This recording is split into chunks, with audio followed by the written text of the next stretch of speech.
That dark patch creeping across your bathroom wall or your basement ceiling is not just an ugly mark. It is mold, a living thing growing and spreading. And it can be a real trouble to the health of your house and the people in it. And here is the bitter part. You go buy the $30 bottle at the store to kill it. You spray it. The wall looks clean again, and a few weeks later, the mold is back, often worse than before. You are caught in a cycle that never ends, buying bottle after bottle while the mold keeps returning. Today, I am going to show you the old way to truly kill mold, and far more important, to keep it from ever coming back. And it costs you next to nothing. I am Elias, and I maintain this Lancaster County place with my own hands the way my people always have. Mold is no new trouble. The old people dealt with it in their barns and cellars and dairy houses for as long as there have been such buildings.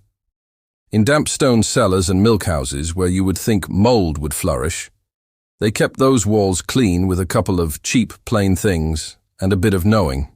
No $30 bottle in sight. I am going to give you what they used.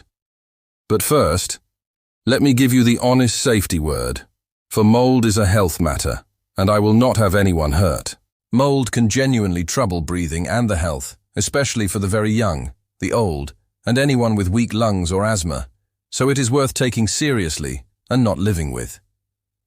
A small patch on a hard surface a careful person can handle himself, which is what I am showing you today.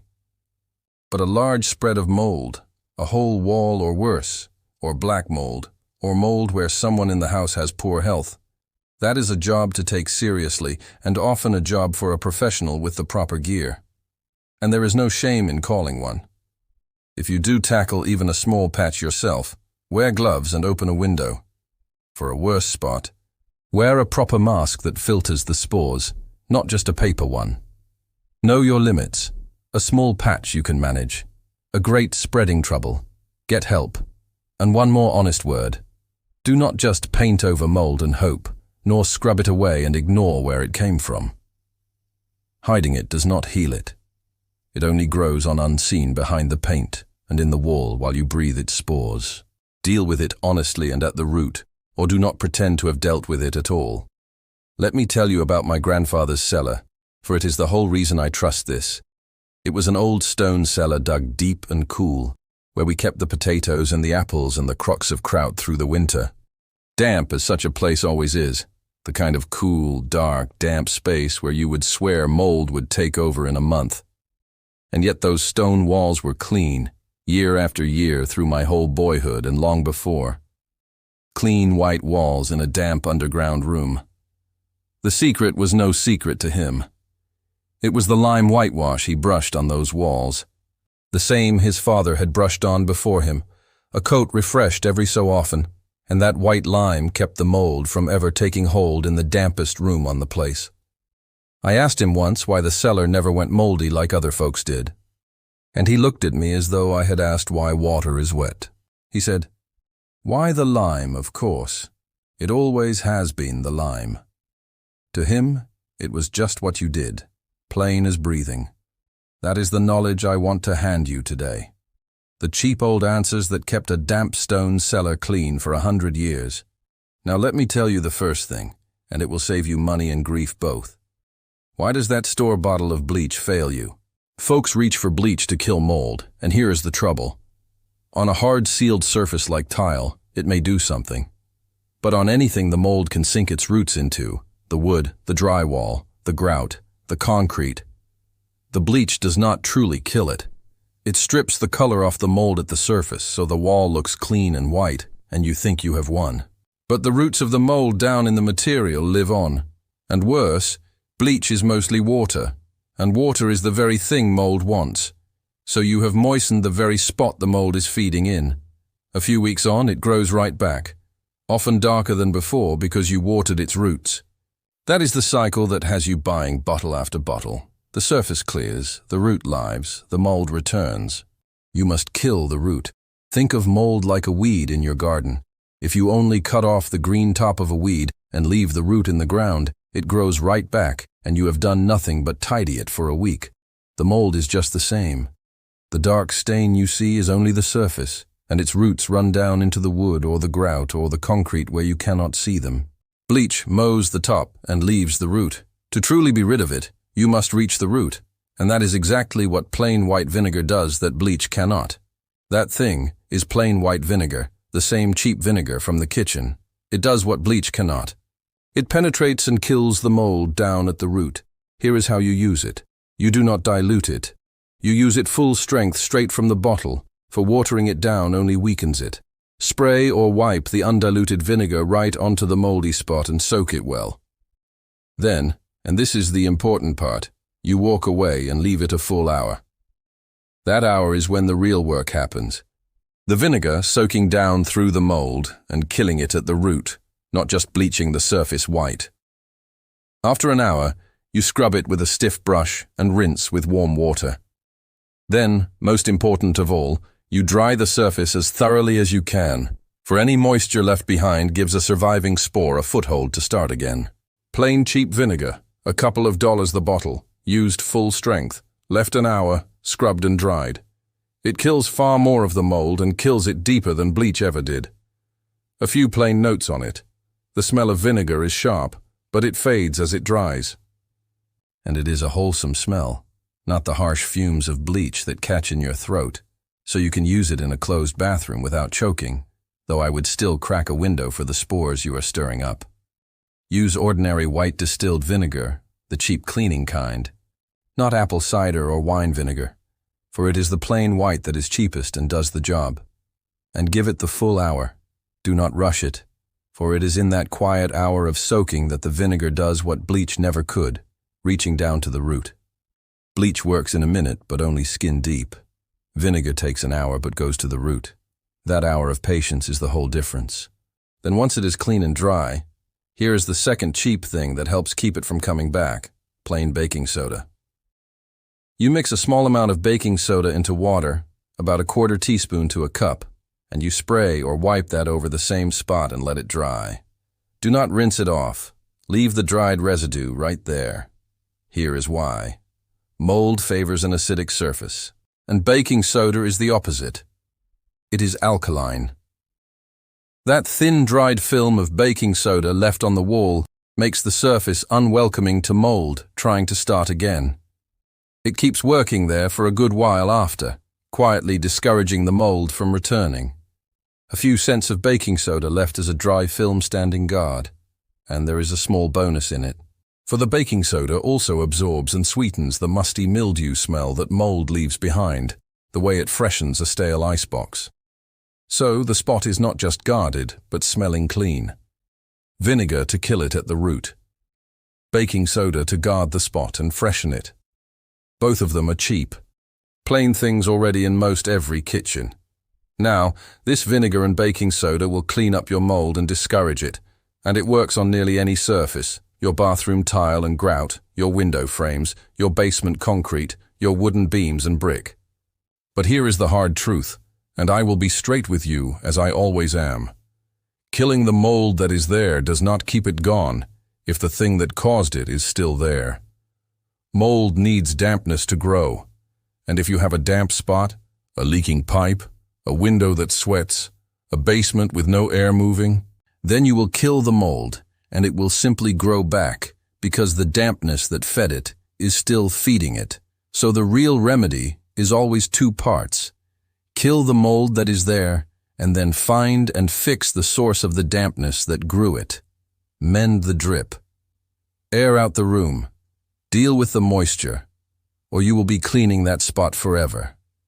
No cleaner on earth, cheap or costly, keeps mold gone while the wall stays wet.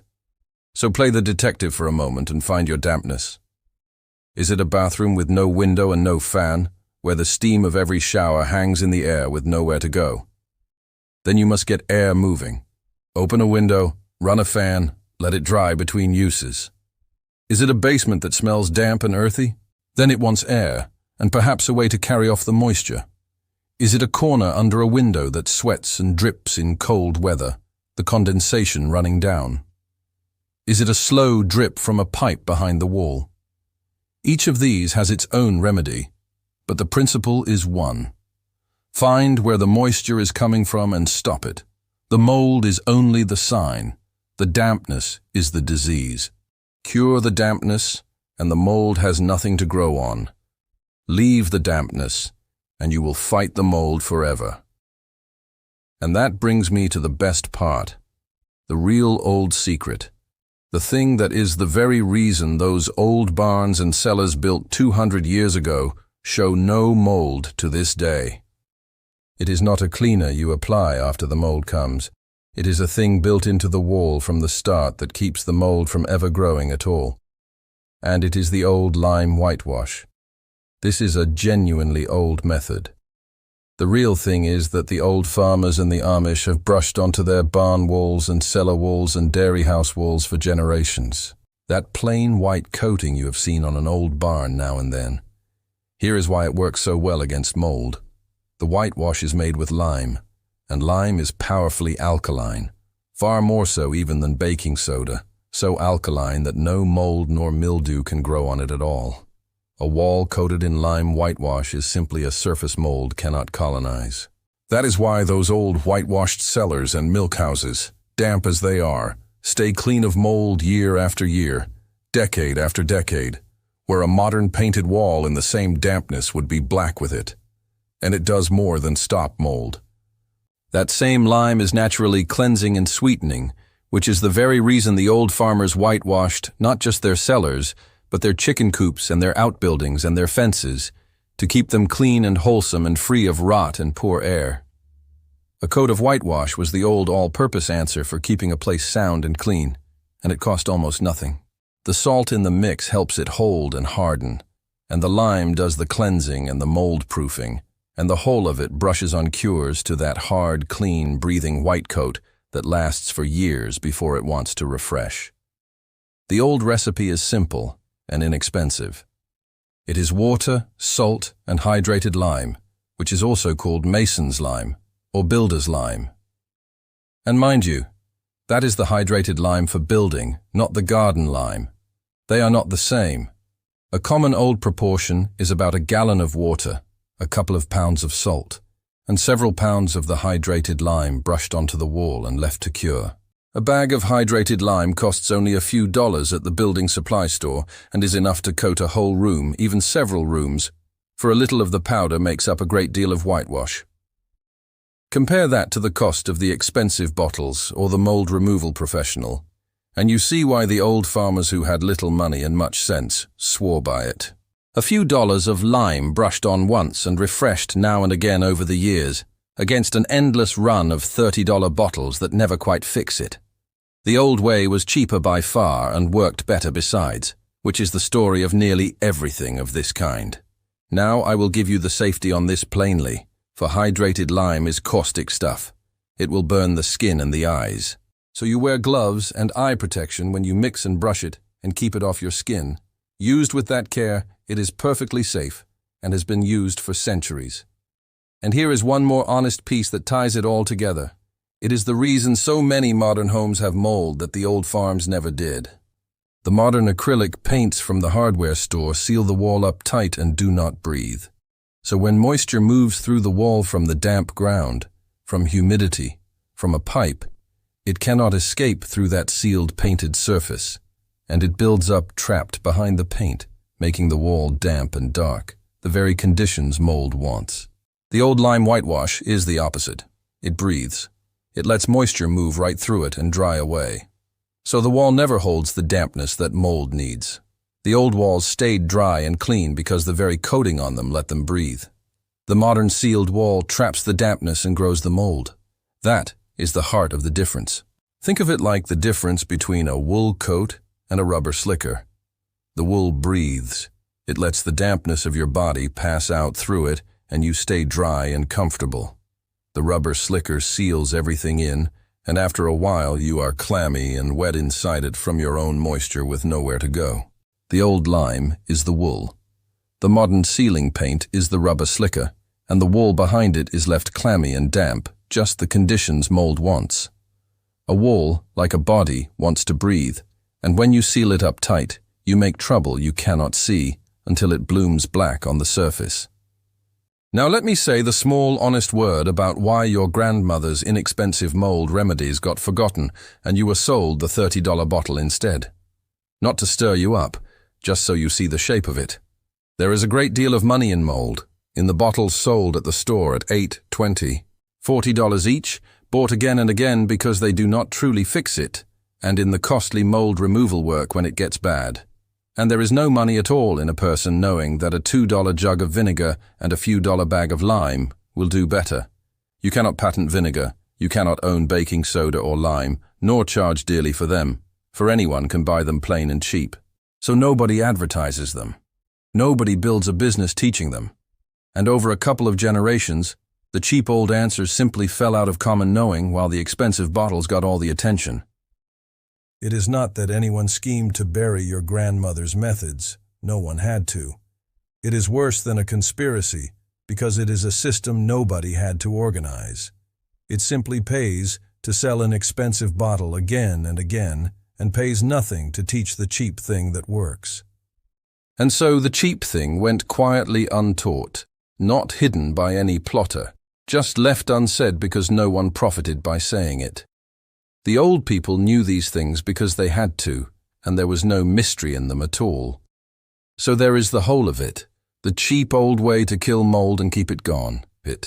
Kill what is there with plain, full-strength vinegar soaked for an hour, scrubbed and dried. Leave a film of baking soda to discourage its return. Find and fix the dampness that fed it, for nothing keeps mold gone while the wall stays wet. And for real lasting prevention, the old lime whitewash that breathes and that no mold can grow upon, the very thing that has kept the old barns and cellars clean for 200 years. A few dollars of plain old things and a bit of knowing against the endless $30 bottles that never truly fix it. Now I want to hear from you. Tell me in the comments below where the mold keeps coming back in your house. The same damp spot every time, I will wager. And have you been caught in that cycle of spraying and spraying with the store bottle? Tell me your county and your climate as well, because the dampness differs greatly across the country, wet coasts and dry plains, and the mold with it. I like to map it by where you all write from. I read everyone, and I learn the damp corners of the whole country from them. Next time, I want to show you the full old method of mixing and brushing on a lime whitewash step by step. How to make it up and lay it on a cellar wall or an outbuilding so you can coat your own damp spots with that breathing, mold-proof old coating and keep them clean for years, the way the old barns have stayed clean for centuries. The old people kept their damp cellars and barns clean of mold for generations with a jug of vinegar and a brush of lime, plain cheap things, and the knowledge of how to use them. And their 200-year-old walls stand clean to this day to prove it. There is a deep plain wisdom in that which we traded away for a shelf of expensive bottles that never quite work. The wall that breathes and stays dry is the wall that remembers how the old builders kept a house sound. The people who built this country with their hands knew that, and we are only just starting to remember.